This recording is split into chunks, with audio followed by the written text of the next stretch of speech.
Assalamualaikum warahmatullahi wabarakatuh. Perkenalkan, nama saya Tri Purwanti. Saya CGP Angkatan 5 dari Kabupaten Jepara. Di sini saya akan menyampaikan hasil aksi nyata dari modul 1.4. Selamat menyaksikan. Terima kasih Bu Dia, mohon izin saya mau menyampaikan terkait tugas saya dari guru penggerak, yaitu menyampaikan diseminasi terkait materi 1.4, di mana tentang budaya positif. Nah, jadi di sini saya meminta izin kepada Bu Dia serta meminta dukungan untuk menyelesaikan tugas saya di modul ini. Nah, jadi gini Bu Dia, sebelumnya saya meminta tolong untuk Bu Dia menyampaikan ke teman-teman selaku Bu Dia sebagai kepala sekolah, saya mohon dukungannya untuk proses diseminasi saya sehingga nanti bisa lancar. Baik Putri, saya juga berterima kasih kepada Putri yang ingin mendiseminasikan tentang modul yang sudah dipelajari tersebut. Nah, saya selaku kepala sekolah di sini mendukung dan nanti juga saya siap untuk menyampaikan kepada teman-teman sebelum deadline sudah bisa terlaksana seperti itu. Terima kasih Bu Dia. Hari ini kita akan membuat yang namanya keyakinan kelas. Nah, nanti membuatnya itu per kelompok.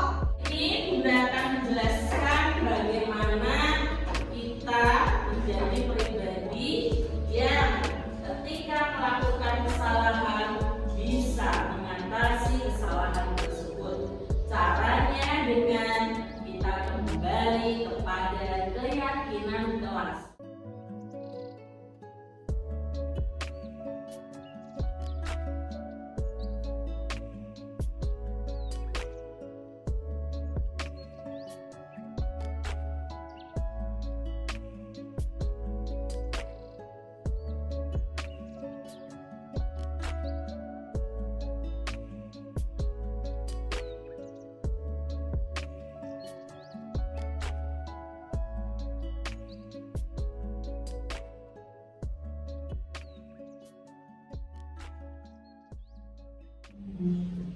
Assalamualaikum warahmatullahi wabarakatuh. Waalaikumsalam warahmatullahi wabarakatuh. Alhamdulillahirabbil alamin wa bihi nasta'inu ala umurid dunya waddin wassalatu wassalamu ala asyrofil anbiya'i wal mursalin wa ala alihi wa sahbihi ajma'in, amma ba'd. Alhamdulillah, pada kesempatan kita hari ini bisa bertemu kembali, dan untuk di ruangan ini adalah acara yang spesial Bapak Ibu Guru. Pertama-tama sebelumnya kami sampaikan hamdalah, yaitu rasa syukur kepada Allah Subhanahu wa Ta'ala, yang mana pada kesempatan siang hari ini kita bisa berkumpul dan menyaksikan atau nanti bisa menambah ilmu dan wawasan tentunya. Kemudian sholawat serta salam tidak lupa saya hantarkan kepada junjungan kita Nabi Muhammad SAW, yang kita nantikan syafaatnya fiddin wal akhirah, amin Allahumma amin. Yang kami hormati Bapak Ibu Guru SMP UT Bumi Kartini Jepara, yang kami hormati Bapak Ibu karyawan karyawati SMP UT Bumi Kartini Jepara. Tak lupa, mohon maaf, yang paling utama saya sampaikan kepada yang kami hormati Ibu Kepala Sekolah SMP UT Bumi Kartini Jepara, yaitu Ibu Mardiah MPDI, yang mana pada kesempatan hari ini belum bisa hadir dan diwakili atas nama Ibu Evana yang berada di samping saya. Alhamdulillah pada kesempatan kita hari ini bisa berkumpul, dan di sini saya sebagai pembawa acara untuk memberikan sedikit menghantarkan acara pada hari ini, dan kita mulai dengan bacaan basmalah bersama-sama dulu ya. Saya hantarkan Bismillahirrahmanirrahim. Selanjutnya saya sampaikan bahwa di sini saya sebagai pembawa acara membagi acara pada kesempatan kali ini. Acara yang pertama pembukaan, tadi kita sudah membuka bersama-sama dengan bacaan basmalah. Acara yang kedua inti, yaitu penyampaian materi dari Ibu CGP Angkatan 5, yaitu Ibu Tri. Kemudian acara yang ketiga penutup, nanti setelah acara inti, setelah pemateri menyampaikan beberapa materi, nanti adalah penutup yang terakhir. Untuk menyingkat waktu, kita sudah masuk ke sesi yang kedua, yaitu inti. Namun sebelumnya saya akan meminta dan memohon sambutan dulu dari Ibu Kepala Sekolah SMP UT yang di sini diwakili oleh Ibunda Evana. Waktu dan tempat kami persilakan.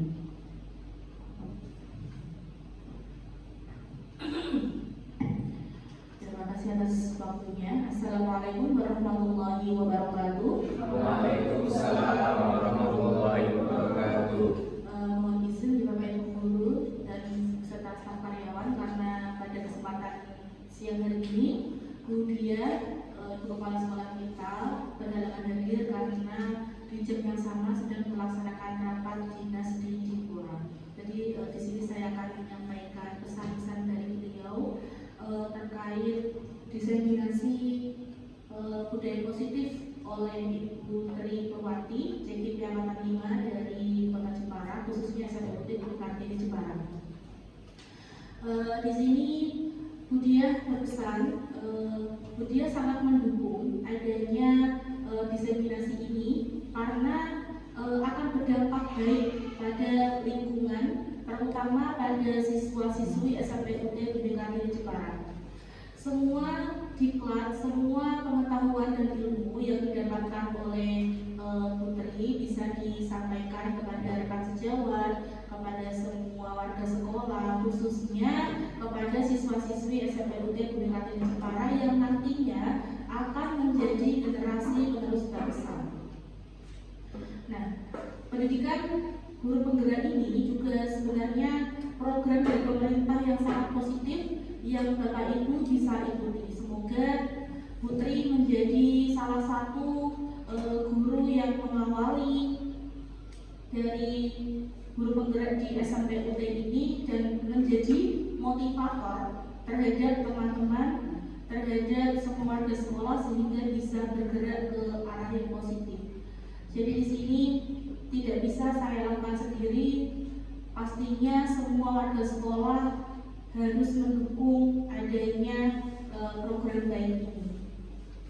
Dan di sini juga Putri sangat berterima kasih ya tentunya kepada Bapak Ibu guru dan staf karyawan karena tanpa adanya kolaborasi antara kita semua program ini tidak akan berjalan dengan lancar. Jadi memang di sini kita semua harus bergerak bersama-sama untuk memajukan sekolah kita SMPUT Ibu Kartini Jepara yang memang di beberapa sisi membutuhkan banyak perubahan ya.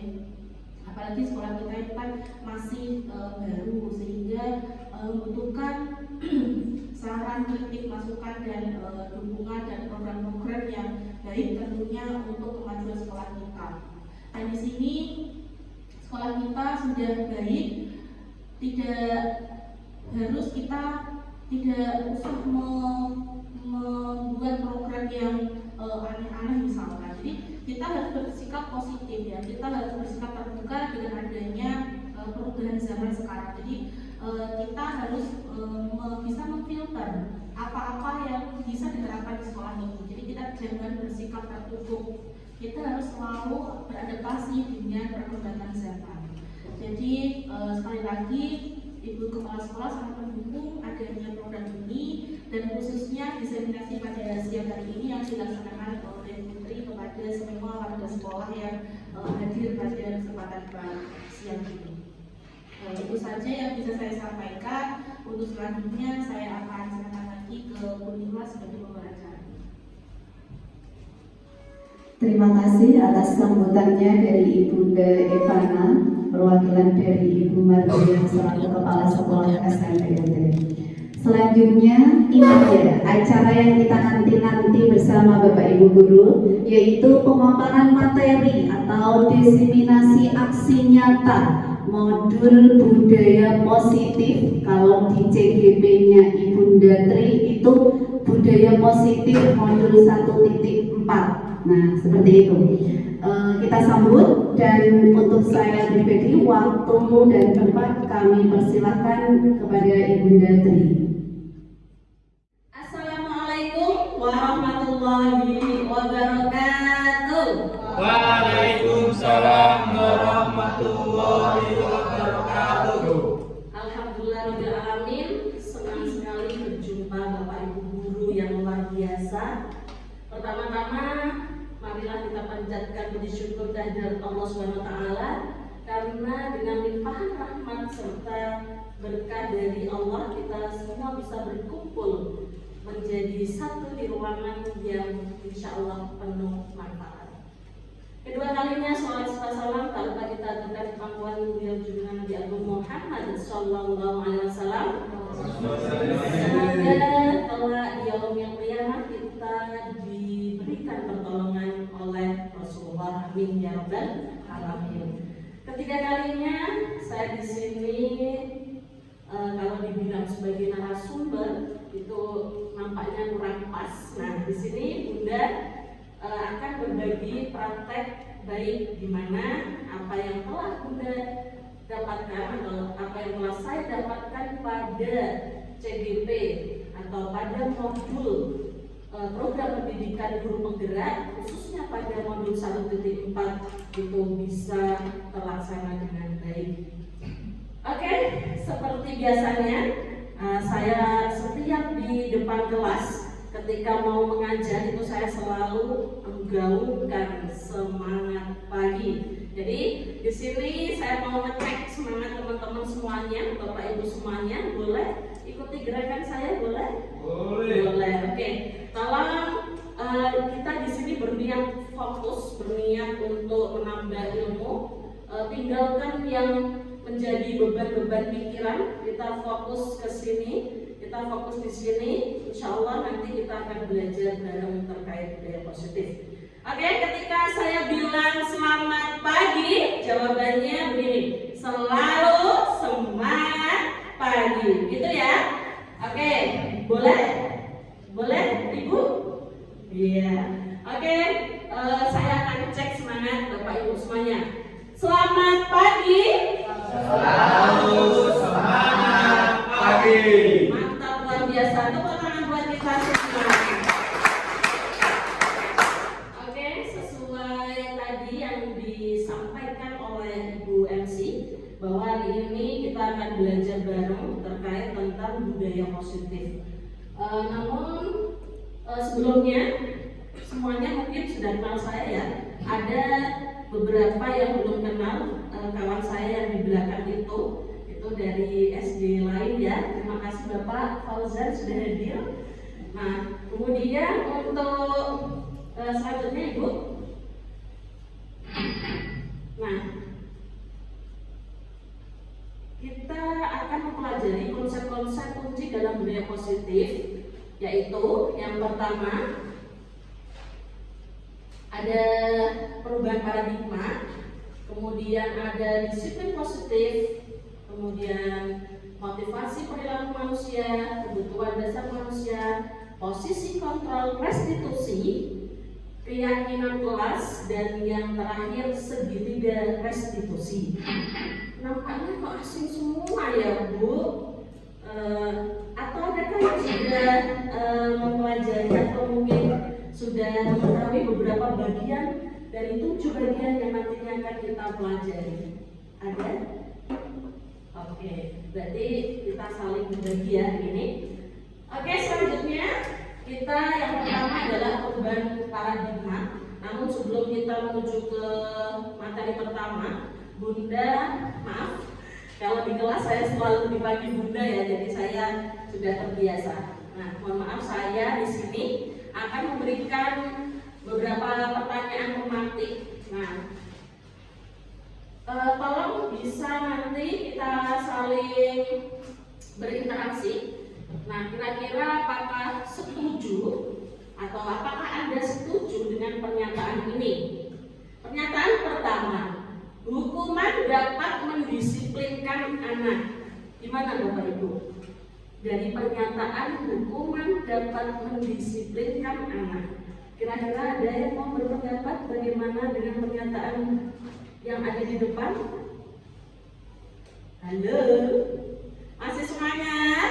Masih.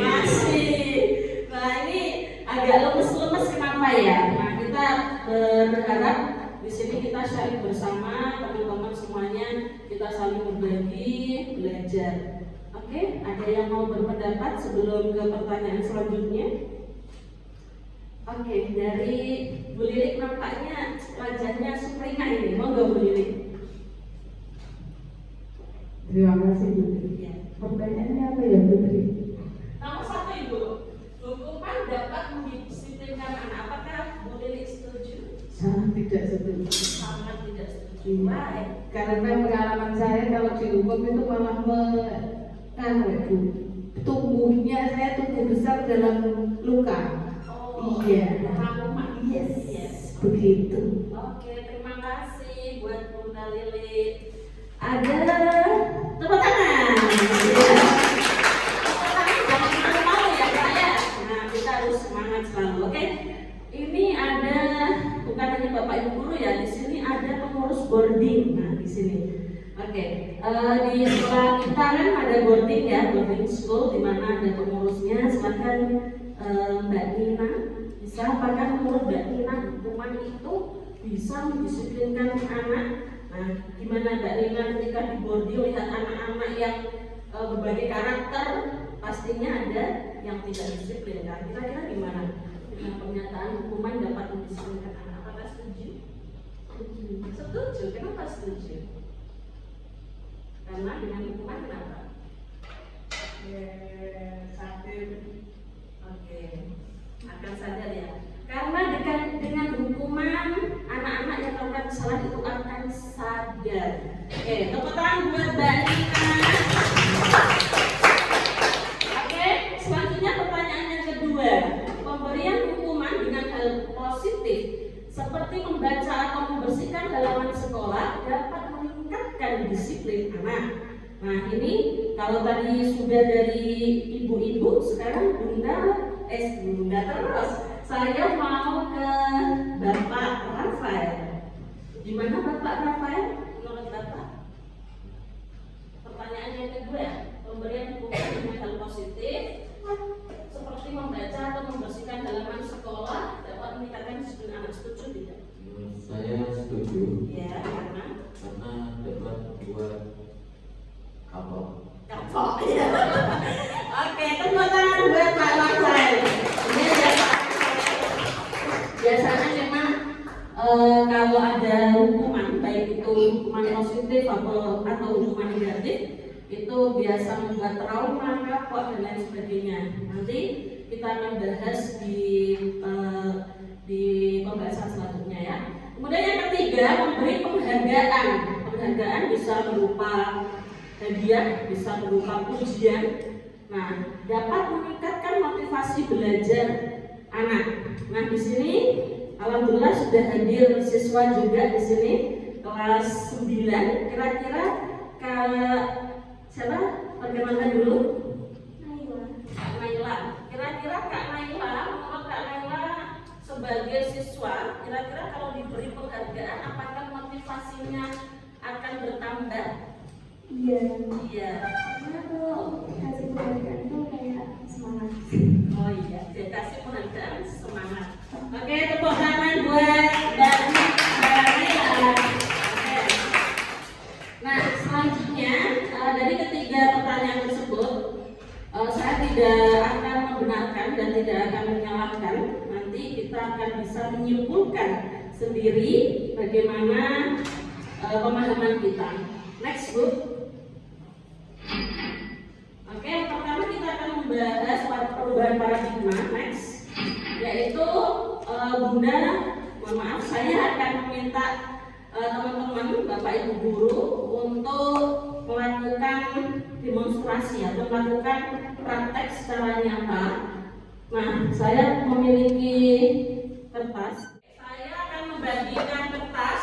Nah, ini anggap saja yang saya bagikan adalah sesuatu yang berharga yang ada pada diri Bapak Ibu semuanya. Nah, untuk petunjuknya adalah yang pertama, ada seseorang A dan B. A itu adalah Anda dan B adalah teman Anda. Dimana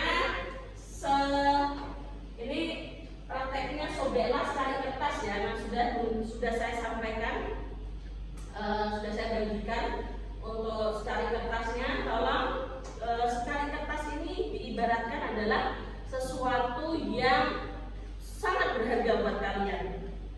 Nah, setelah itu letakkan kertas ini atau sesuatu yang berharga ini di salah satu tangan Anda dan genggam benda tersebut dengan segala daya. Buatlah seperti kepala. Coba saya mau lihat kepala Bapak Ibu semuanya. Ya, naikkan kepalanya. Nah, biar bergerak sel-sel kita itu aktif nanti ya. Kemudian yang B akan mencoba dengan sekuat tenaga dengan berbagai cara untuk meminta Anda memberikan benda tersebut. B itu tadi teman ya, bisa membujuk, mengancam, menghardi, merayu, bahkan menyuap. Kemudian apa saja yang dapat membuka kepala tangan Anda.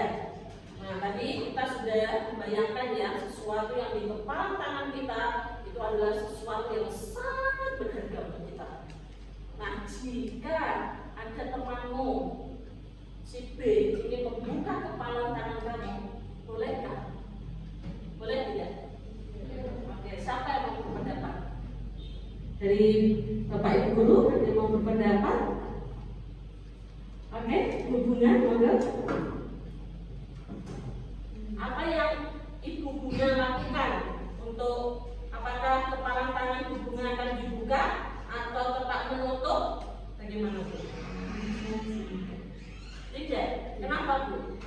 Karena ini menyatu dengan saya. Oh iya. Karena sesuatu yang berharga punya hubungan ya. Kira-kira hubungan, misal saya sebagai temannya Ibu Bunga merayu Ibu Bunga, ayolah Bunga, kamu kan anak baik, kamu kan temanku dari dulu, kenapa nggak dibuka? Ayo, aku mau minta. Nah, kira-kira gimana? Seharusnya sebagai teman bisa tahu sekali. Oh iya, tapi sebagai teman harus tahu Ya, bahwa ya. oh iya, sadar diri. Oke, tepuk tangan buat Ibu Bunga. Oke, jadi benar Bapak Ibu semuanya, kita adalah satu-satunya yang bisa mengontrol diri kita. Mau menutup, mau membuka, siapa yang menentukan? Kita sendiri. Maka dari itu kita harus memiliki posisi kontrol terbaik untuk diri kita. Ya, jadi apapun keputusan itu adalah di tangan kita. Oke, next. Nah, sekarang perubahan paradigma teori kontrol. Ada beberapa ilusi kontrol. Nah, ilusi itu seperti adanya gitu ya, guru mengontrol murid. Nah, dimana selalu guru itu pasti mengontrol muridnya, pasti ingin muridnya melakukan sesuatu sesuai dengan permintaannya. Kemudian ada ilusi bahwa kritik dan membuat orang merasa bersalah dapat menguatkan karakter. Jadi ada pemahaman kita atau ilusi kita bahwa kritik itu dapat menguatkan orang merasa bersalah, dapat menguatkan karakter. Yang ketiga, ilusi bahwa semua penguatan positif efektif dan bermanfaat. Nah, jadi untuk ilusi itu ada penguatan positifnya bahwa pasti bermanfaat. Kemudian ilusi bahwa orang dewasa memiliki hak untuk memaksa. Jadi misalkan orang tua itu biasa melakukan pemaksaan kepada anak-anaknya. Itu pun Bapak Ibu guru kita memiliki ilusi bahwa kita bisa mengontrol, kita bisa memaksa anak-anak didik kita. Oke? Selanjutnya, nah, perubahan paradigma stimulus respon dan teori kontrol ini akan berbeda ya Bapak Ibu. Kita bisa lihat kalau di stimulus respon itu kita mencoba mengubah orang agar berpandangan sama dengan kita. Jadi itu di stimulus responnya kita akan berusaha mengubah pemikiran atau pemahaman orang biar sama dengan kita. Tetapi berbeda pada teori kontrol, di mana kita berusaha memahami pandangan orang lain tentang Anda. Nah, jadi kita di sini nanti di akhir sesi akan mengetahui apa-apa saja teori kontrol itu sehingga kita bisa praktekkan dalam kehidupan sekolah kita. Yang kedua, perilaku buruk dilihat sebagai suatu kesalahan. Nah, tapi beda dengan di teori kontrol, semua perilaku memiliki tujuan. Bahkan Kak Melona mungkin ya, bahkan Kak Melona pernah tidak melakukan kesalahan di sekolah Kak? Pernah. Nah, kira-kira kesalahan itu memiliki tujuan tidak? Contoh kesalahannya apa?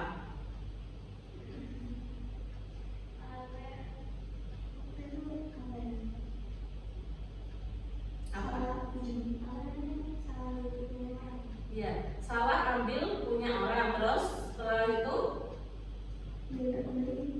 dikembaliin. Nah, maksud saya kakak saat berperilaku seperti itu, kira-kira adakah yang melatar belakanginya atau tujuan kakak apa saat melakukan kesalahan begitu? Sengaja atau tidak? Tidak sengaja. Nah, contoh misal, pernah tidak Bapak Ibu guru mendapati siswa kita mencontek? Pernah? Pernah. Kira-kira siswa kita kalau mencontek, siswa kita itu punya tujuan nggak ya? Punya. Tujuannya apa kalau mencontek biasanya? Agar bisa menjawab dan mendapat nilai bagus. Nah, itu tujuannya. Jadi semua perlakuan, semua perilaku itu ada tujuannya. Nah, itu di teori kontrol kita akan pelajari dan bagaimana nanti kita menyikapi dari perilaku siswa kita. Selanjutnya, orang lain bisa mengontrol saya. Itu kalau di stimulus respon, kalau di teori kontrol hanya Anda yang bisa mengontrol diri Anda. Tadi kita kepalkan tangan, ada benda, hanya kita yang bisa membuka atau menutup, karena kita lah yang bisa mengontrol diri kita sendiri. Selanjutnya, saya bisa mengontrol orang lain. Nah, tapi di teori kontrol Anda tidak bisa mengontrol orang lain. Jadi orang lain itu tidak bisa mengontrol diri kita gitu. Dan kita pun tidak bisa mengontrol orang lain. Kemudian paksaan ada pada saat rujukan gagal. Misalkan hubungan. Nah, tadi kan saya meminta hubungan untuk membuka, ya kan? Kemudian hubungan nggak mau. Terus saya tadi ngapain? Memaksa. Jadi paksaan itu akan ada setelah adanya kegagalan dalam membujuk. Berbeda dari teori kontrol. Teori kontrol itu kita berkolaborasi dan konsensus menciptakan pilihan-pilihan baru. Nah, kamu mau buka enggak? Kalau begini, kamu mau tetap menutup? Nah, itu adalah memberikan pilihan-pilihan baru. Kemudian berpikir menang kalah, kalau di stimulus respon, kalau teori kontrol itu model berpikir menang-menang. Jadi tidak ada yang kalah di teori kontrol itu, semuanya menang karena kita nanti akan mendapatkan solusi terbaik. Jadi tidak ada yang merasa kalah, tidak ada yang merasa menang, semuanya menang. Kemudian selanjutnya yang kedua, disiplin positif. Nah, dimana ketika kita mendengar disiplin, ya kata disiplin, tentunya banyak orang yang menghubungkan dengan suatu tata tertib, teratur, dan kepatuhan pada peraturan. Padahal Bapak Ibu, arti dari kata disiplin itu berasal dari bahasa Latin yang dari kata disiplina yang berarti belajar. Nah, namun dalam budaya kita makna kata disiplin telah berubah menjadi sesuatu yang dilakukan seseorang pada orang lain untuk mendapatkan kepatuhan. Nah, kalau kita ke anak didik kita dengan kata disiplin, berarti kan anak didik kita melakukan apa yang sesuai dengan peraturan, betul tidak? Nah, berarti kalau tidak disiplin, berarti tidak melakukan apa-apa yang sesuai dengan peraturan. Nah, kemudian cenderung menghubungkan kata disiplin dengan ketidaknyamanan, bukan dengan apa yang kita hargai atau pencapaian suatu tujuan mulia. Next. Kemudian ini ada disiplin positif, teori dari William Glasser.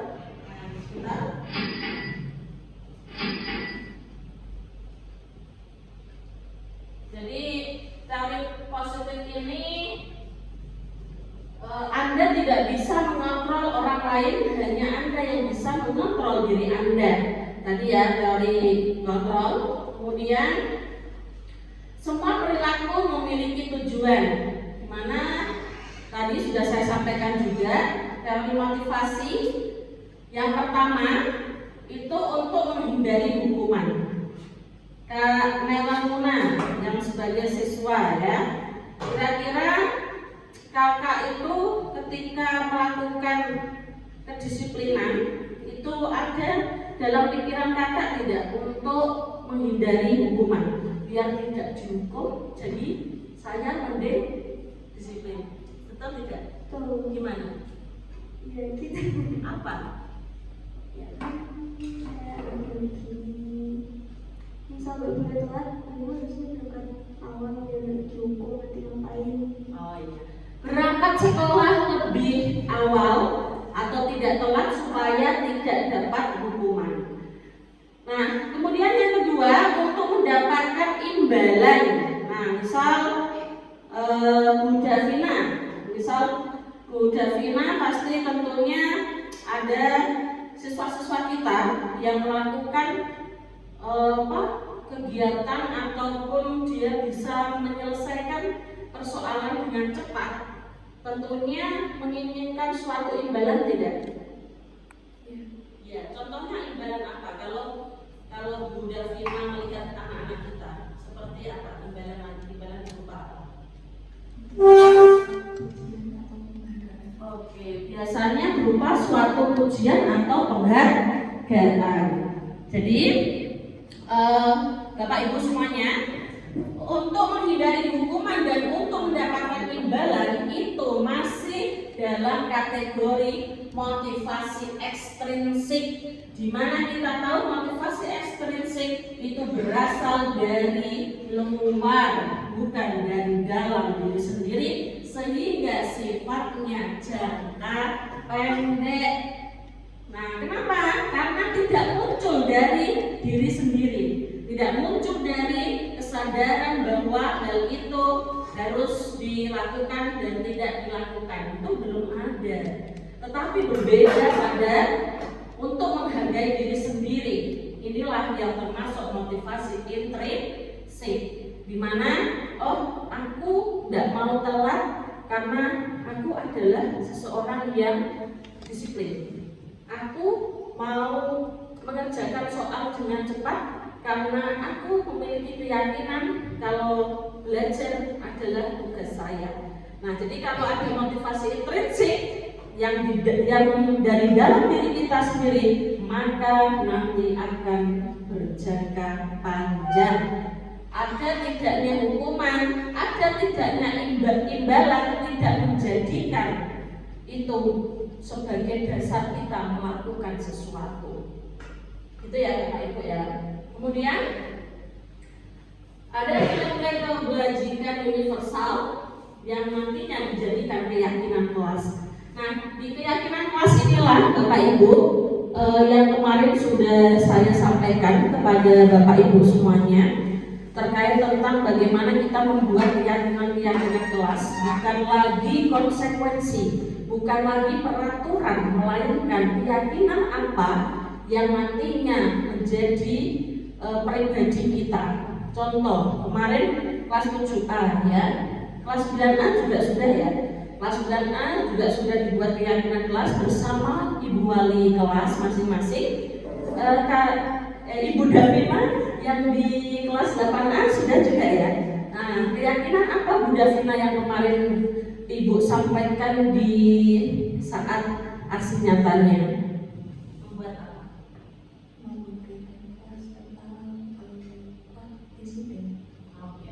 Membuat keyakinan kelas tentang disiplin, di mana Kak Davi, maksud saya kakak-kakak yang berada di 8A itu sudah membuat keyakinan, dan di sini di kelas 7A ini contoh dari pembuatan keyakinan kelas di mana sudah ditempel dari akomodir apapun yang menjadi pilihan kelas dari kelas 7A itu. Contohnya gimana sih Bu realnya? Nah, realnya tuh gini. Mau dibawa kemana sih kelas kita?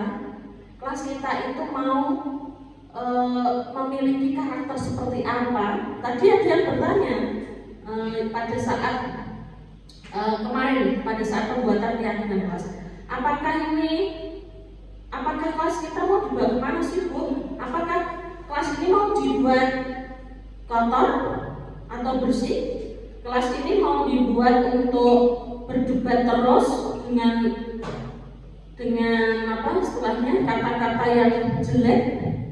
Nah, silakan diganti dengan keyakinan kelas. Misalkan bukan lagi jangan membuang sampah, bukan, tapi kita lebih simpel, yaitu menjaga kebersihan.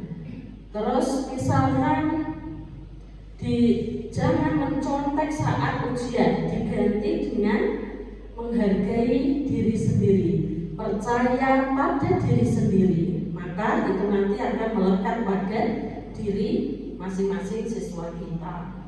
Kemudian untuk model berpikir menang-menang, kolaborasi dan konsensus ini ada 5 posisi kontrol, di mana nanti kita akan mengetahui 5 posisi kontrol apa saja yang biasa kita lakukan, dan nanti dalam materi video nanti ada video tentang 5 posisi kontrol, di mana Bapak Ibu semuanya nanti juga akan saya yakin akan merasakan aku yang mana ya, saya kok biasanya sebagai kontrol ini ya. Nah, itu ada 5 Bapak Ibu. Yang pertama mendukung, kedua membuat rasa bersalah teman, pemantau, dan manajer.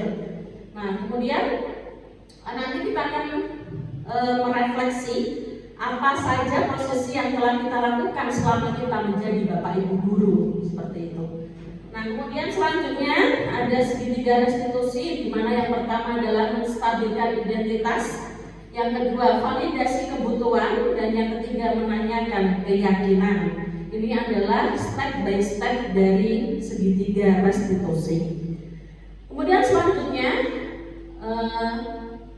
5 kebutuhan dasar manusia. Kita tahu semua orang pasti punya kebutuhan dasar. Di antaranya yang pertama penguasaan, kasih sayang, rasa diterima, kesenangan, dan kebebasan.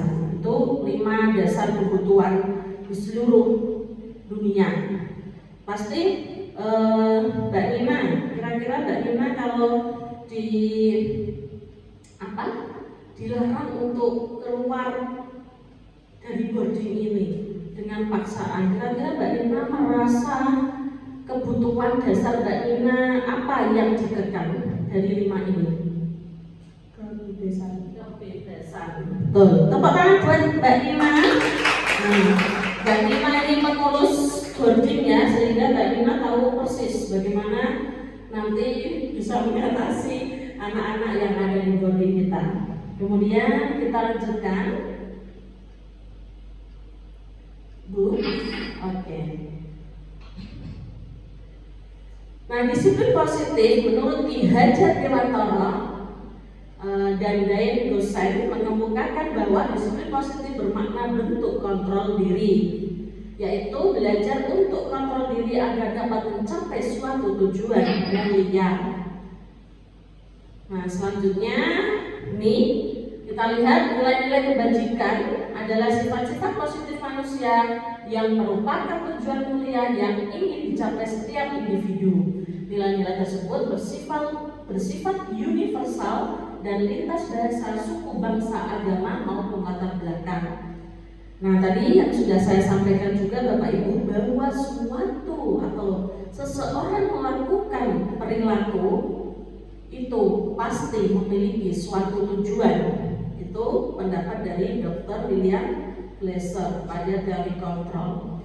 Kemudian dengan mengaitkan nilai-nilai kebajikan yang diyakini seseorang, maka motivasi intrinsiknya akan terbangun sehingga menggerakkan motivasi dari dalam untuk dapat mencapai tujuan mulia yang diinginkan. Jadi tadi Bapak Ibu Guru, kita kembali ke motivasi intrinsik, bahwa motivasi intrinsik berasal dari dalam diri kita, dan kita nanti tentunya akan mengaitkan pada kebajikan-kebajikan universal yang ada atau yang kita yakini. Nah, dan ini ada keterkaitannya dengan nilai-nilai kebajikan yang akan dicapai dalam kurikulum Merdeka.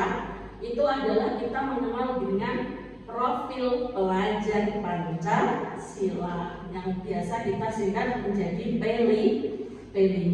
Dan di sini Bunda lihat ada Bu Zaza sebagai koordinator P5 ya Bu. Nah, proyek kita sudah berjalan ya Bu, sudah tema 1 ya. Ya, terima kasih Bu Zaza, semangat selalu ya. Nah, di mana kita harus berpedoman pada kebajikan yang kita pilih, yaitu berdasar pada profil pelajar Pancasila ada 6 ya. Yang pertama, beriman bertakwa kepada Tuhan Yang Maha Esa dan berakhlak mulia, mandiri, bernalar kritis, berkebinekaan global, bergotong royong dan kreatif.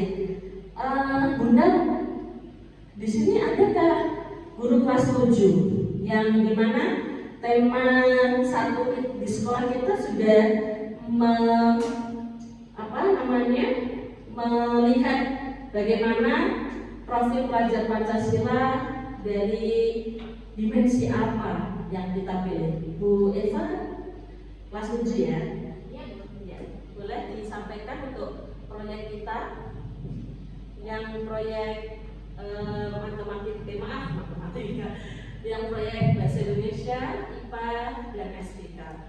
Oke, sejauh ini saya sudah menerapkan proyek di kelas 7 berjalan lancar dan efektif karena siswa itu tidak terbebani dengan banyak tugas. Jadi tugas itu bisa disesuaikan dengan mata pelajaran lain dan bisa dikolaborasikan dengan mata pelajaran lain sehingga membuat siswa itu lebih bernalar kritis dan bisa menghubungkan koneksi antar materi dari satu materi ke materi yang lain antar mata pelajaran seperti itu. Siap. Terima kasih Bunda Eva sudah menyampaikan, tepuk tangannya dong. Ya. Oke, jadi bernalar kritis diambil untuk tema 1, nanti untuk tema 2 Bu Zaza kemarin saat rapat menyampaikan tema 2 itu kita ambil gotong royong dan apa Bu? Kreatif ya? Iya, gotong royong dan kreatif. Dimana kita mau melihat bagaimana sih sikap ataupun karakter gotong royong sama kreatif di sekolah kita. Oke, next. Kemudian yang ketiga ada motivasi perilaku manusia. Nah, bahwa teori motivasi perilaku manusia yang pertama, untuk menghindari ketidaknyamanan atau hukuman apa yang akan terjadi apabila saya tidak melakukannya. Bapak Ibu, mari kita cermati, ini masih termasuk motivasi eksternal. Kemudian yang kedua, untuk mendapatkan imbalan dari orang lain atau institusi apa yang akan saya dapatkan apabila saya melakukannya. Ini masih ada kata-kata imbalan, berarti masih eksternal apa internal? Eksternal, oke Pak, mantap semuanya. Selanjutnya, untuk menghargai diri sendiri, yaitu saya akan menjadi orang yang seperti apa bila saya melakukannya. Dari diri sendiri, termasuk internal apa eksternal? Internal, mantap, luar biasa. Selanjutnya kita ke kebutuhan dasar manusia. Tadi sudah kita bahas ya, sebetulnya ada belonging, betul ya Bu Lili ya? Yaitu gimana kebutuhan kasih sayang dan rasa diterima. Kemudian ada power, penguasaan, ada fun atau kesenangan, kemudian freedom, kebebasan dan bertahan hidup atau survival. Nah, itu adalah kebutuhan dasar manusia. Kita harus paham betul bagaimana seseorang itu butuh yang namanya kesenangan, butuh yang namanya kekuasaan, maksud saya kebebasan tadi seperti Mbak Nina ketika dikekang di boarding, apakah kebutuhan dasarnya terpenuhi? Tentunya bagian kebebasan itu tidak terpenuhi. Next. Kemudian posisi kontrol restitusi. Nah ini berkaitan dengan bagaimana posisi kontrol kita saat ada suatu perilaku. Next. Nah, apa itu restitusi? Mungkin dari Bapak Ibu ada yang sudah mengenali, bahkan sudah membaca terkait tentang restitusi ini, yaitu proses menciptakan kondisi bagi murid untuk memperbaiki kesalahan mereka sehingga mereka bisa kembali pada kelompok mereka dengan karakter yang lebih kuat.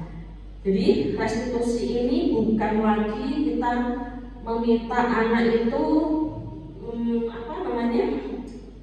mendapatkan ataupun memperbaiki suatu kesalahan dengan paksaan, tetapi dengan restitusi ini kita bisa mengembalikan kelompok mereka itu adalah yang melakukan kesalahan atau tindakan indisipliner kembali kepada kelompoknya dengan karakter yang lebih kuat.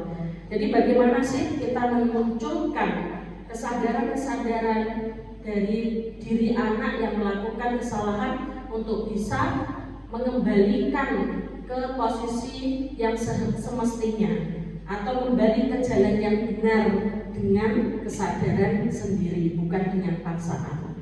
Itu ya. Halo? Masih semangat? Masih. Nah, ada yang ngantuk-ngantuk itu wajar ya. Nah, mungkin tadi malam kebutuhan dasar untuk istirahatnya berkurang ya. Oke, kita lanjutkan. Selanjutnya adalah ciri-ciri restitusi. Yang pertama adalah bukan untuk menebus kesalahan, namun untuk belajar dari kesalahan. Nah, kemarin saya cerita sedikit, saya juga sudah melaksanakan segitiga restitusi, di mana ada siswa yang melakukan kesalahan. Nah, saya panggil untuk saya praktekkan segitiga restitusi dan alhamdulillah hasilnya luar biasa. Jadi anak-anak sudah melakukan segitiga restitusi ini sehingga kesadaran muncul dari diri kita, dari diri anak sendiri. Kemudian memperbaiki hubungan, tawaran bukan paksaan. Nah, jadi bukan memaksa ya. Restitusi menuntun untuk melihat ke dalam diri. Restitusi mencari kebutuhan dasar yang mendasari tindakan. Restitusi diri adalah cara yang paling baik. Jadi tidak lagi konsekuensi ya. Kalau konsekuensi itu masih ada ininya, imbalannya. Jika tidak membuang sampah pada tempatnya, maka akan disuruh menyapu selama 1 minggu. Nah, itu konsekuensi. Nah, di sini kita sudah tidak menggunakan konsekuensi melainkan restitusi. Nah, kemudian restitusi fokus pada karakter bukan tindakan. Restitusi fokus pada solusi bukan pada masalah. Kalau kita kan selama ini Bapak Ibu, kalau kita mau menyelesaikan masalah, kita tuh selalu bertanya-tanya, dan kenapa kamu bisa melakukan kesalahan itu? Bukan mencari solusi, melainkan fokus pada masalahnya. Nah, di restitusi ini kita tidak lagi seperti itu Bapak Ibu. Jadi kita berfokus pada solusi. Solusinya apa? Kalau sudah terjadi tindakan kesalahan atau tindakan indisipliner. Kemudian restitusi mengembalikan murid yang berbuat salah pada kelompoknya. Nah, tadi ya, supaya lebih memiliki karakter yang kuat lagi. Oke, next. Nah, inilah ya Bapak Ibu, saya yakin kalau kita belajar ada video, nah ada visual ya. Nah, itu kita lebih tertarik. Mari kita memperhatikan tayangan video restitusi di mana ada 5 posisi kontrol yang akan kita lihat ya. Setelah melihat video, nanti kita akan berefleksi.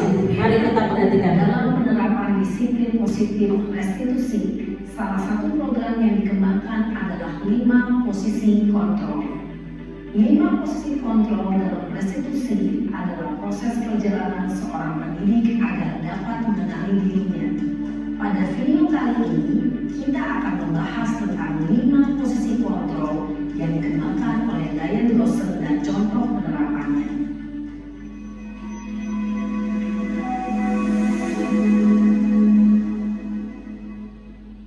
5 posisi kontrol itu adalah 1.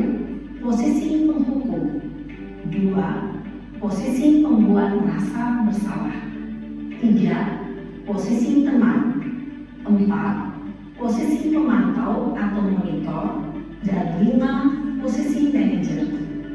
Untuk lebih memahami kelima posisi tersebut, mari kita saksikan kasus Naren yang terlambat hadir 20 menit di sekolah dan melihat bagaimana kelima posisi kontrol dalam menghadapi masalah tersebut.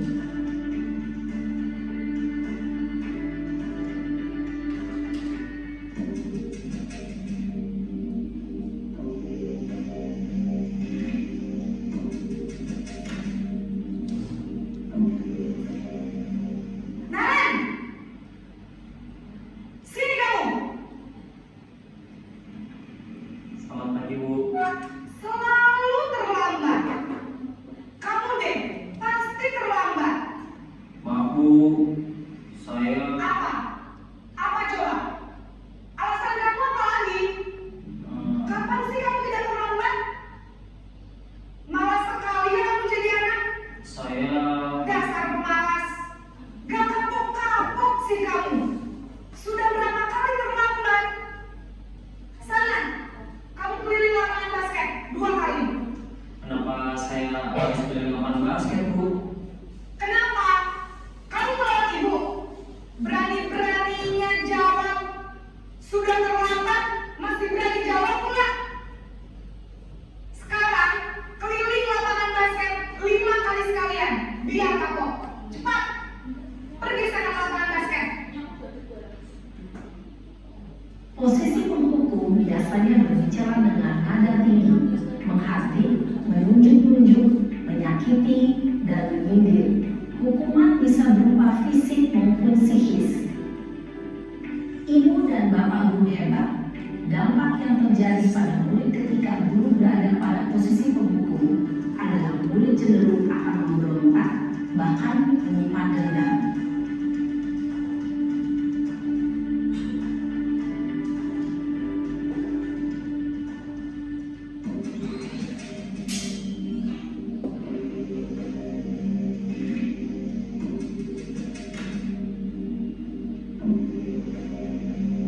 Naren!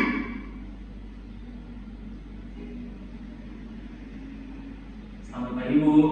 Naren! Kamu kenapa terlambat lagi, nak? Ya Tuhan, Naren.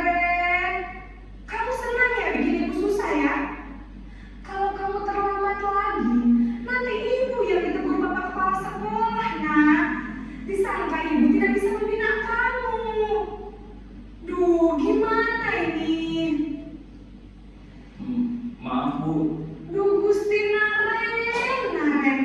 Kamu suka ya kalau ibu tegur bapak kepala sekolah? Terus, sekarang ibu harus tulis apa ini di buku absen? Ini kamu sudah sering terlambat loh. Ibu harus apa coba? Maaf Bu. Maaf sekali.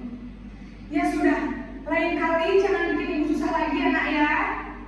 Ibu tidak akan kuat lagi kalau kamu gini terus. Bisa jantungan kalau ibu tegur bapak kepala sekolah. Sana cepat ke kelas. Maaf ya Bu. Maaf sekali. Posisi pembuat rasa bersalah berbicara dengan nada tenang, cenderung lembut, namun kata-kata yang diutarakan membuat murid merasa menjadi orang yang gagal, memandang buruk dirinya sendiri, merasa tidak berharga, dan tidak sanggup membahagiakan orang lain. Ketika guru mengambil posisi pembuat rasa bersalah, murid akan menganggap dirinya yang bersalah dan ia akan menyimpan emosi negatif tersebut di dalam dirinya.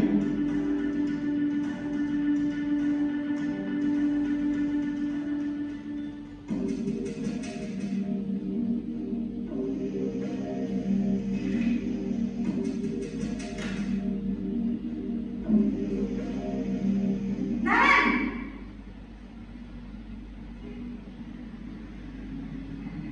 Selamat pagi Bu. Wah, sudah jam berapa ini nak? Terlambat lagi ya sayang. Iya Bu. Habis ibu saya lupa bangunkan saya Bu. Kamu malah menyalahkan ibu kamu. Kamu bukannya anak yang lagi paling kencang. Kok terlambat sih?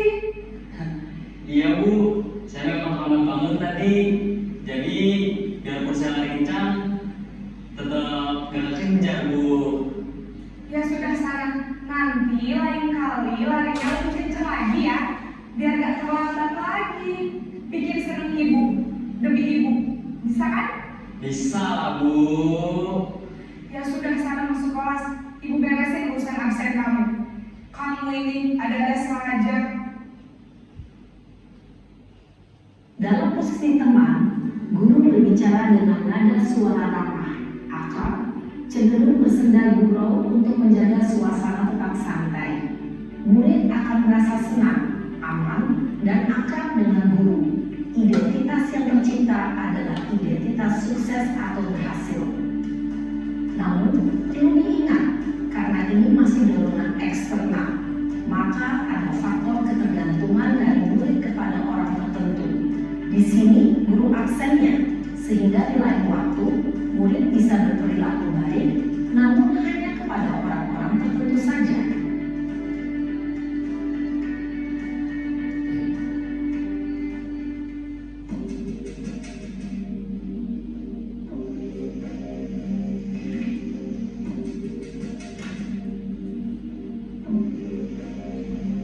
Naren!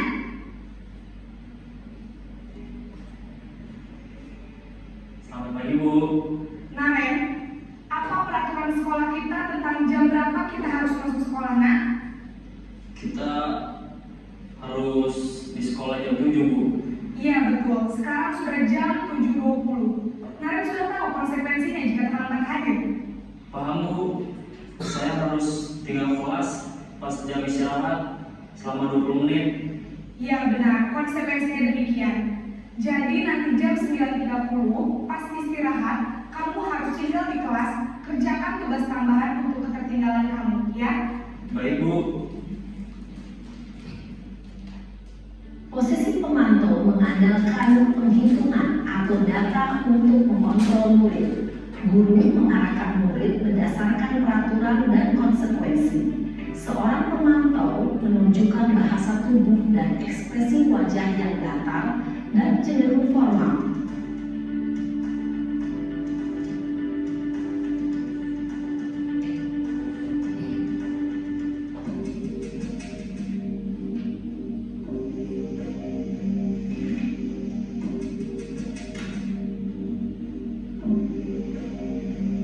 Naren!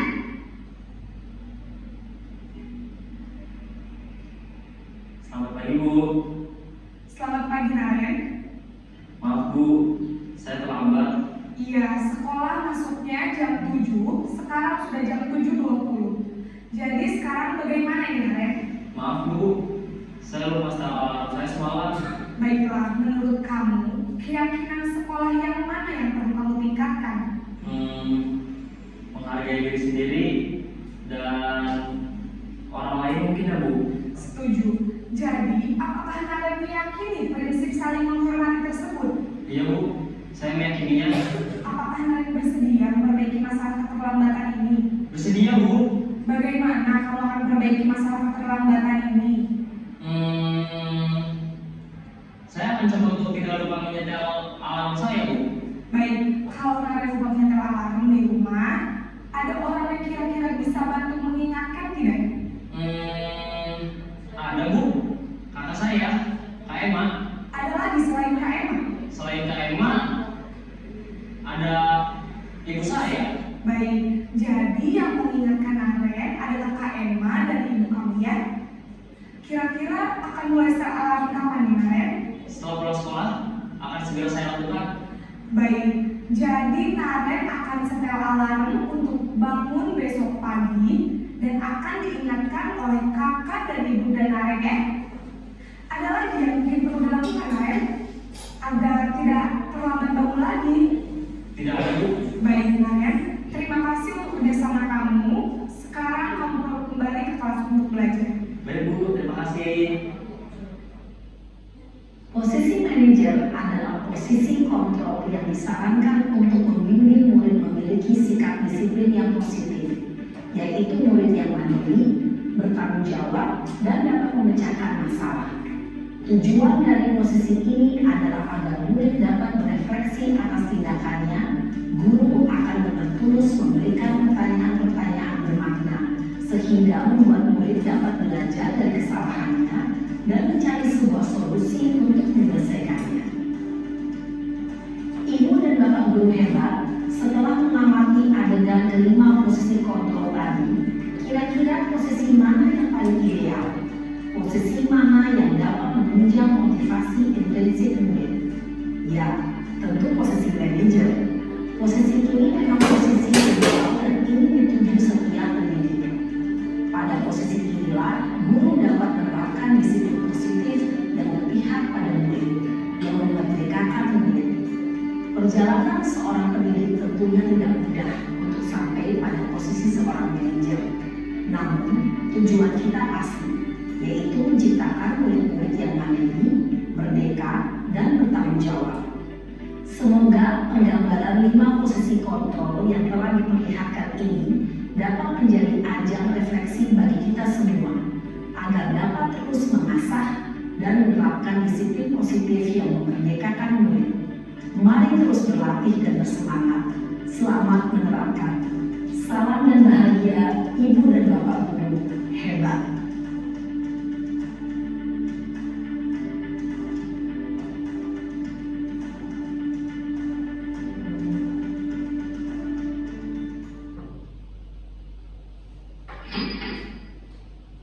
Oke,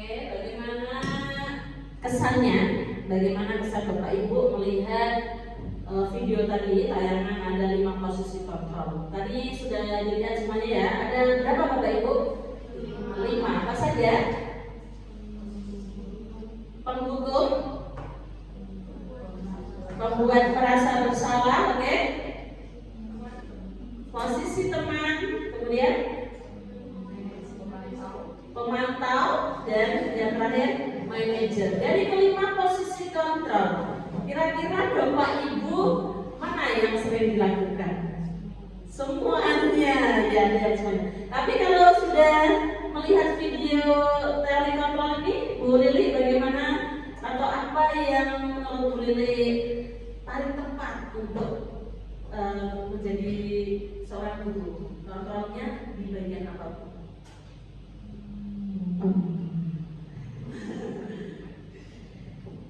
Kalau setelah melihat video ini, saya kok terus refleksi selama ini cara-caranya kok agak-agak kurang pas ya ternyata. Terus ada satu yang agak cocok ya, itu yang terakhir posisi manajer. Cuman itu prakteknya susah sekali ya, Putri. Pripot. Tolong tips and triknya. Oh iya. Oke, terima kasih buat tepuk tangan buat Ibu Lili. Nah, jadi memang ya Bapak Ibu semuanya, tadi kita sudah melihat dan kita merasakan teori kontrol itu yang telah kita lakukan kepada anak-anak didik kita. Dan alhamdulillah Bu Lili sudah refleksi, ternyata yang lalu-lalu atau kebanyakan itu yang saya terapkan adalah salah. Bukan hanya Bu Lili, saya juga seperti itu.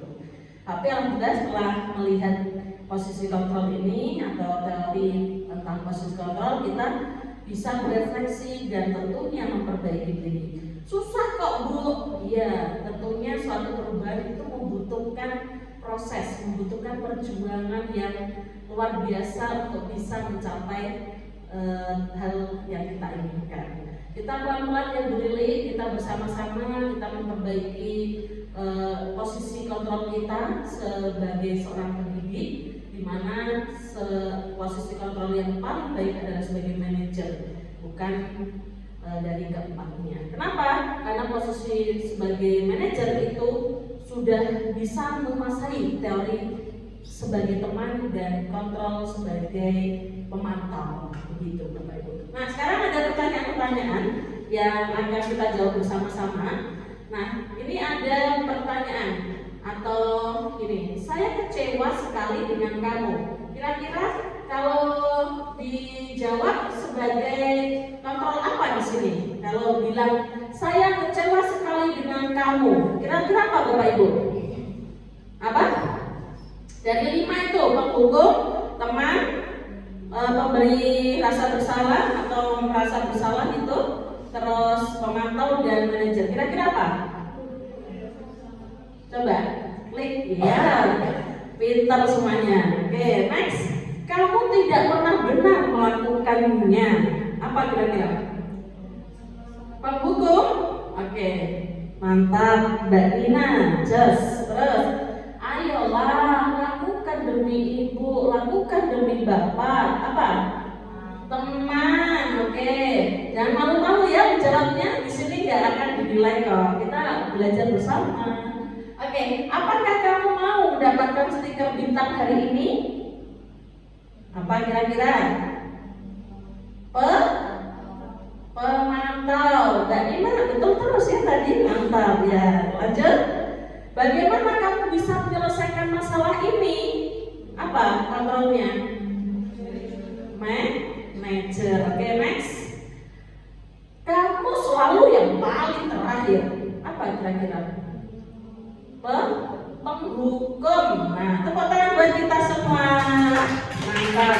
Alhamdulillah sudah menguasai ya beberapa. Nah, ini tadi 5 posisi kontrol yang sudah saya sampaikan atau sudah teringkas dalam video, di mana penghukum bagaimana cara membuatnya, biasanya sambil menghardik kamu itu nah, tadi kan suaranya sampai lantang ya, sambil memegang apa tuh, saya pernah begitu, sorry tapi setelah belajar ini insya Allah kita bisa memperbaiki semuanya. Oke, next. Kemudian keyakinan kelas. Nah, inilah yang mengapa tidak peraturan saja, mengapa harus keyakinan kelas? Karena kalau keyakinan kelas adalah dari motivasi prinsip yang ada dalam diri kita sendiri. Nah, ini contoh dari keyakinan kelas yang sudah dibuat. Jadi alhamdulillah anak-anak di SMP UT sudah membuat keyakinan kelas. Tidak lagi ada konsekuensi, tidak ada lagi peraturan. Nanti kita akan ganti konsekuensi. Kita akan ganti sebagai keyakinan kelas. Keyakinan kelas apa? Tadi yang ada pada diri kita berpedoman pada profil pelajar Pancasila. Oke, kemudian pembentukan keyakinan kelas sudah kita lakukan bersama. Kemudian biasanya tidak panjang-panjang ya. Kalau peraturan biasanya kan selalu kembalikan buku ke tempatnya. kemudian dilarang mengganggu orang lain, tapi keyakinan kelas kita tulis lebih ringkas. Contohnya misal dilarang mengganggu orang lain. Nah, keyakinan kelas kita yang yakini adalah menghormati orang lain. Selanjutnya, dan masih banyak contoh-contoh ya. Nah, ini juga bagaimana perbedaan konsekuensi dan restitusi. Kalau konsekuensi sesuatu harus terjadi, nah atau resiko yang harus dialami ketika sesuatu terjadi gitu. Kalau restitusi itu merupakan suatu pilihan atau tawaran ya, bukan paksaan. Oke, next. Nah, kemudian yang terakhir Bapak Ibu, yaitu terkait tentang segitiga restitusi, di mana tadi sudah saya sampaikan juga. Yang pertama adalah kita menstabilkan identitas. Jadi biasanya Bapak Ibu guru itu mungkin sudah melakukan ya setiap harinya, tapi kita tidak paham, belum tahu ternyata kita tuh dalam kehidupan sehari-hari sudah melakukan segitiga restitusi. Nah, contohnya pertanyaannya, setiap orang pasti pernah melakukan kesalahan. Kamu bukan satu-satunya yang pernah melakukan ini. Nah, itu tujuannya adalah untuk biar anak itu tidak merasa bahwa dia yang paling buruk, bahwa dia yang paling jelek.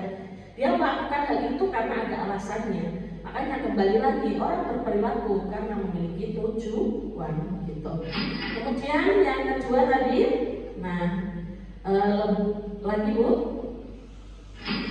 Nah, jadi yang kedua validitas kebutuhan, yaitu contohnya kamu tentu punya alasan mengapa melakukan itu, mengapa melakukan kesalahan itu, ditanya terlebih dahulu.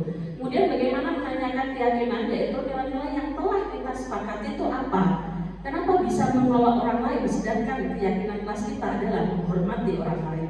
Kira-kira pas enggak dengan keyakinan kelas kita? Nah, maka kita harus menanyakan keyakinan kita. Oke Bu, lanjut. Kemudian untuk membuat anak yang merasa gagal karena berbuat salah menjadi positif terhadap dirinya. Nah, itu ciri-ciri menstabilkan identitas. Next. Nah, ini perkataan tadi ya yang sudah kita sampaikan. Ada banyak pernyataan. Oke, next Bu. Selanjutnya validasi kebutuhan, itu membantu siswa mengenali basic kebutuhan yang ingin dipenuhi. Nah, tadi ada 5 ya, sudah kita sampaikan kebutuhan dasar. Ini kata-kata Bapak Ibu guru yang tepat untuk validitas kebutuhan. Selanjutnya, nah ini ada menanyakan keyakinan dari proses terakhir, yaitu apa nilai yang kita percaya di kelas 1 di sekolah kita. Nah, keyakinan lagi dimunculkan untuk identitas kelas kita. Nah, ini intervensi 30 detik. Mari setelah kita mempelajari terkait tentang budaya positif, 30 detik kita jawab dalam hati kita masing-masing. Apa dan bagaimana terkait tentang pertanyaan-pertanyaan ini, jawab dalam hati Bapak Ibu. Monggo.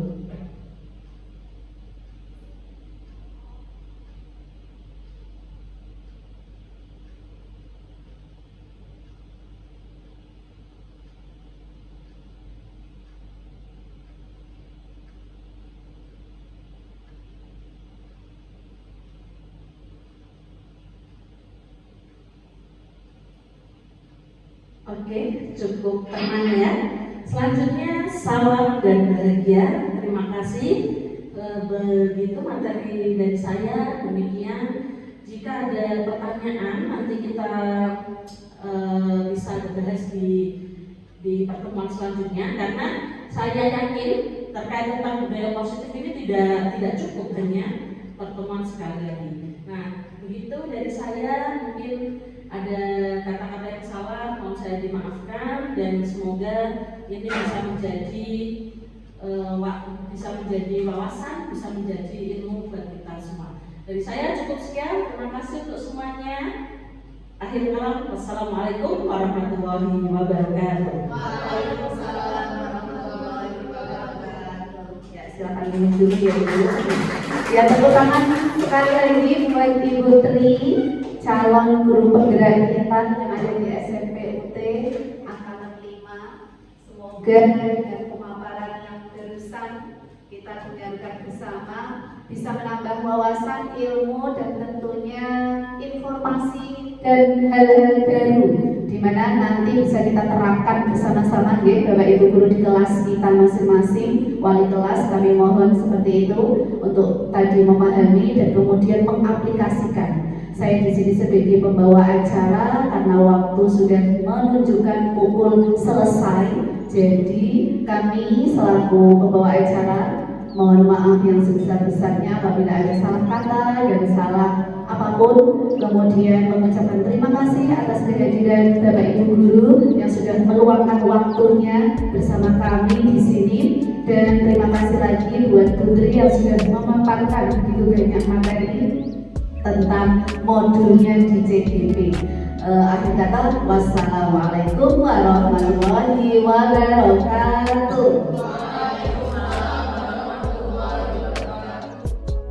Demikian beberapa aksi nyata yang telah saya lakukan. Wahai para pendidik Indonesia, mari bergerak untuk berdampak. Salam dan bahagia dari Bumi Kartini, Jepara. Assalamualaikum warahmatullahi wabarakatuh.